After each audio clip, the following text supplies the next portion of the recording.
시청자 여러분 안녕하십니까? VOA 뉴스투데이 시작합니다. 종교 자유는 인권의 기반이자 풍요의 원천이라고 미국의 전현직 관리들과 전문가들이 강조했습니다.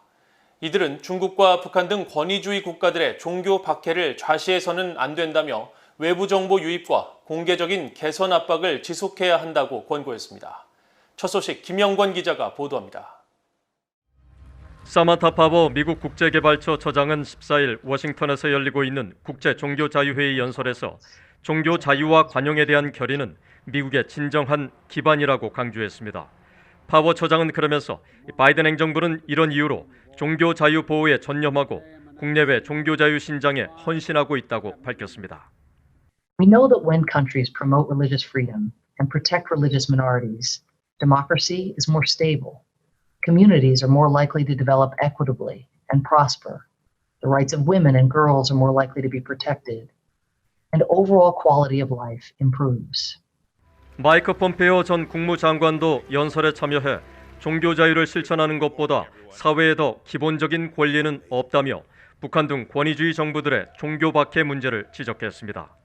We know this. We know that when governments want to oppress, this is where they begin, behind the walls of prisons and persecuted before our very eyes in places like China, Iran, Cuba, North Korea. 폼페이오 전 장관은 이어 국민이 신앙생활을 할 능력을 잃으면 권위주의 정권은 국민을 지배할 것이라며 위구르족 대량 학살 등 종교와 인권 탄압을 강화하고 있는 시진핑의 중국 공산당이 대표적인 예라고 비판했습니다. 데니얼 레이들 국무부 종교자유국장은 악성 행위자들이 신기술을 통해 수집한 정보를 무기화해 종교 박해를 위한 압제 도구로 활용하고 있다고 비판했습니다. The United States government is deeply concerned about the abuse of technology to restrict religious freedom and to subject individuals to harassment, discrimination, arrest, and violence on account of their most deeply held beliefs. 헤리티지 재단의 올리비아 이노스 선임연구원은 이날 토론회에서 정보를 무기화하는 대표적인 국가로 북한을 지목했습니다. Finally, North Korea is a perfect example where access to information is so significantly limited by the government. If people have access to a radio, for example, if they're found listening to a Korean drama or even have a Bible, they can have 3 generations of their family sent to political prison camps, which are believed to hold between 80,000 to 120,000 individuals today. 이노스 선임연구원은 그러면서 북한 주민들이 외부 정보에 접근하도록 창의적 기술 개발을 지원하고 인권 침해자들에 대한 제재를 강화해야 한다고 제안했습니다. 낸시 펠로시 하원 의장도 연설에 참여했습니다. 펠로시 하원 의장은 종교 자유는 미국의 수정헌법 1조와 세계 인권 선언이 강조하는 양도할 수 없는 인간의 권리라며 자유를 사랑하는 모든 사람이 중국과 다른 나라의 인권 침해에 목소리를 높여야 한다고 강조했습니다. VOA 뉴스 김영권입니다. 북한이 최대 47개의 핵탄두를 생산할 수 있다는 영국과 러시아 민간연구소의 공동 분석이 나왔습니다. 북한의 핵물질은 영변과 평양 인근에서 생산되며 특히 영변 지역의 핵물질 생산량은 80% 정도로 비중이 높다고 지적했습니다. 함지하 기자가 보도합니다. 영국의 국제전략문제연구소 IISS와 러시아 에너지안보연구센터 CNESS는 14일 공개한 한반도 내 북한의 전략적 역량과 안보, 앞을 내다보기란 제목의 공동 보고서를 통해 북한이 만들 수 있는 핵탄두가 최소 13개에서 최대 47개가 될 수 있다고 분석했습니다.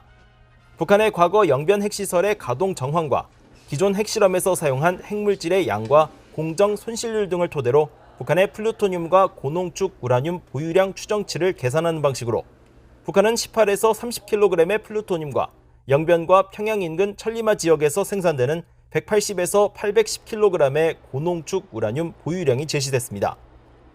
이에 따라 북한의 핵탄두 1개에 들어가는 플루토늄과 고농축 우라늄의 양을 각각 4kg과 20kg으로 계산해 플루토늄용 핵탄두는 4개에서 7개, 고농축 우라늄용 핵탄두를 9개에서 40개 만들 수 있을 것으로 계산한 겁니다.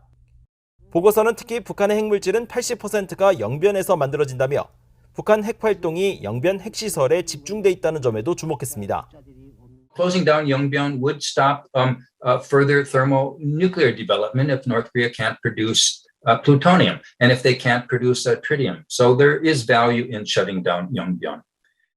보고서는 또 국제사회의 강력한 제재 압박에도 불구하고 북한이 미사일 분야에서도 큰 진전을 이뤘으며 상당히 빠른 속도로 탄도미사일 기술을 발전시키고 있다고 강조했습니다. 특히 북한이 26차례의 탄도미사일과 관련 기술을 활용한 발사체를 발사했던 2016년 당시 성공률은 45%였지만 2017년에는 20차례 이뤄진 9개 종류의 탄도미사일 발사는 성공률이 75%가 넘었다고 지적했습니다. 보고서는 이어 교착 상태에 빠진 미북 핵 협상의 해결을 위해 주요 당사국들이 좀 더 적극적인 노력을 기울일 필요가 있다면서 이란 핵 합의의 경험을 활용해 양자는 물론 다자간 해법을 모색해야 한다는 견해를 밝혔습니다. BOE 뉴스 함자입니다.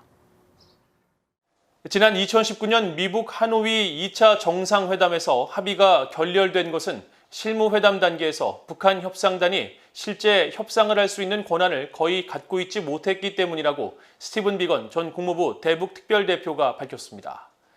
비건 전 대표는 14일 미국의 북한 전문 매체인 NK뉴스와의 인터뷰에서 지난 2019년 하노이 정상회담을 앞두고 북한 측 협상 상대로 알려졌던 최선희 외무성 부상이 아닌 김영철 통일 전선부장 휘하팀이 대미 협상에 실질적 권한을 갖고 있었다면서 이같이 밝혔습니다. 그러면서 당시 미국은 2차 정상회담을 앞두고 싱가포르 성명에서 밝힌 목표 달성을 위한 중간 지점 합의를 위해 경제 협력 등 구체적 로드맵을 준비했었다며 완전한 관계 정상화와 종전선언, 항구적 평화조약 체결과 북한의 완전한 비핵화 등을 위한 논의가 이뤄져야 했지만 당시 북한 협상팀은 핵심 문제를 논의할 권한이 전혀 없었다고 회고했습니다. 비건 전 대표는 또 하노이 회담 당시 김정은 북한 국무위원장은 UN 대북 제재 완화를 대가로 영변 핵시설 폐쇄를 제안했지만 도널드 트럼프 대통령은 합의 도달에는 입장차가 너무 크다는 보좌진들의 만장일치 의견을 받아들여 협상 결렬을 결정했다고 밝혔습니다. 비건 전 대표는 그러나 미국과 북한은 여전히 다시 마주 앉아 격차를 좁힐 수 있다는 희망을 갖고 있다면서 향후 미국과 북한의 연락사무소 설립이나 신종 코로나 바이러스 백신 관련 협력, 구호 조치 등을 통해 협력을 할 수 있을 것으로 전망했습니다. 미국은 북한과 시리아가 중동 지역에서 이란 등을 군사적으로 지원하기 위해 협력할 가능성을 주목해야 한다고 영국 옥스퍼드대 북한 전문가인 세뮤얼 라마니 박사가 지적했습니다. 라마니 박사는 14일 미국 동서센터와 전미 북한위원회 NCNK가 공동 주관한 화상 세미나에서 북한이 이란이 지원하는 무장정파 헤즈볼라나 예멘의 후티 반군과 무기 거래를 하는데 시리아가 중재자 역할을 할 수 있다며 이같이 밝혔습니다. 그러면서 실제로 북한은 장거리 미사일 개발의 핵심적 부품을 이란에 이전했고 예멘 후티 반군은 화성 6호로 불리는 북한산 스커드 미사일을 보유했으며 시리아의 무기 중개업자가 리비아와 수단에 북한산 소형 무기 등을 공급하려는 정황이 유엔 안보리 전문가 패널 보고서에 적시됐다고 설명했습니다.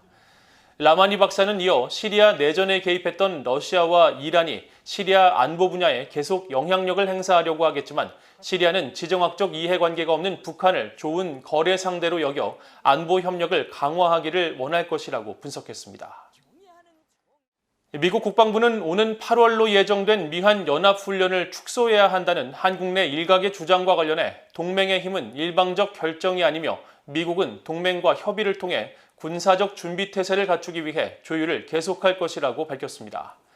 존 커비 미국 국방부 대변인은 14일 정례 브리핑에서 한국 정부가 북한과의 관계 개선을 이유로 미한 연합훈련을 축소하려 한다는 일각의 주장에 대한 미국 정부의 입장을 묻는 질문에 아직 이루어지지 않은 동맹국의 결정에 대해 말하지 않겠다면서 다만 동맹의 힘은 일방적 결정이 아닌 상호간 협력에서 나오는 만큼 미국은 동맹과의 협의를 통해 군사적 준비태세를 갖추기 위한 조율을 계속해 나갈 것이라고 강조했습니다.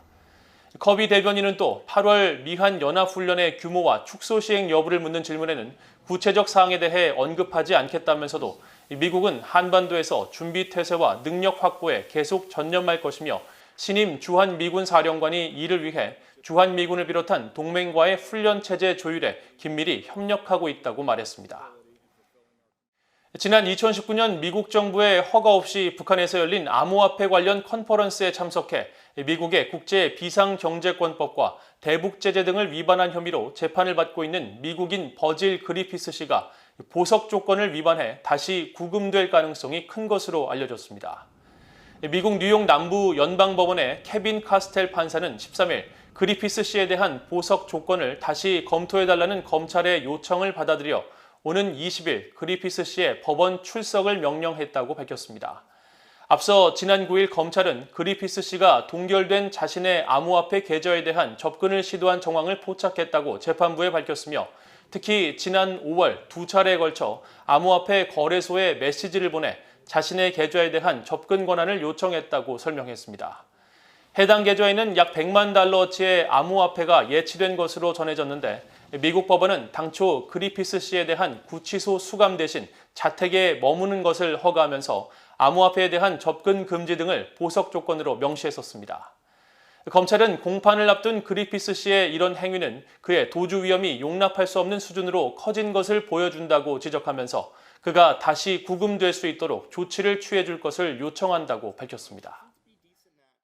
이상으로 BOA 뉴스투데이를 모두 마칩니다. 시청해주신 여러분 고맙습니다.